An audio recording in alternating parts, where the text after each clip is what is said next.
The Secretary General of NATO said that the Russian war in Ukraine was not going according to plan and that its attempt to occupy the eastern region of Donbas stopped, emphasizing that Ukraine could win the conflict.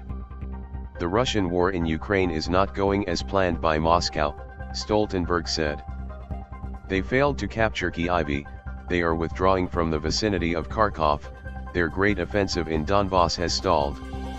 Russia is not achieving its strategic goals, he added. Stoltenberg spoke at a meeting of NATO foreign ministers. In addition to military setbacks, another consequence of the invasion is that Russia is likely to face an enlarged NATO to be joined by Sweden and Finland. Russian President Vladimir Putin sees NATO as a security threat to Russia and invaded Ukraine in part to prevent it from joining NATO. The British Ministry of Defence estimates that Russia has lost about a third of its ground combat forces since the beginning of the war in February. Russia's invasion is hampered by fierce Ukrainian resistance and logistical problems. The initial goal seemed to be to conquer the whole country and overthrow the Ukrainian government. Instead, Russia withdrew from the area around the capital Kyiv after failing to occupy it and has been focusing its efforts on the two eastern provinces since mid-April.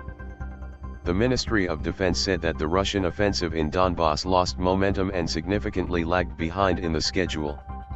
It states that Russia is limited by continuous low morale and reduced combat efficiency.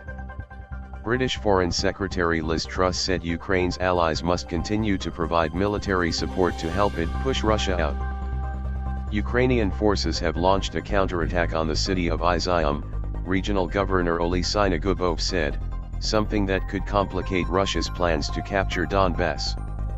However, the Ukrainian military has also acknowledged delays in its latest updates, saying Russia is making progress in several areas in the region.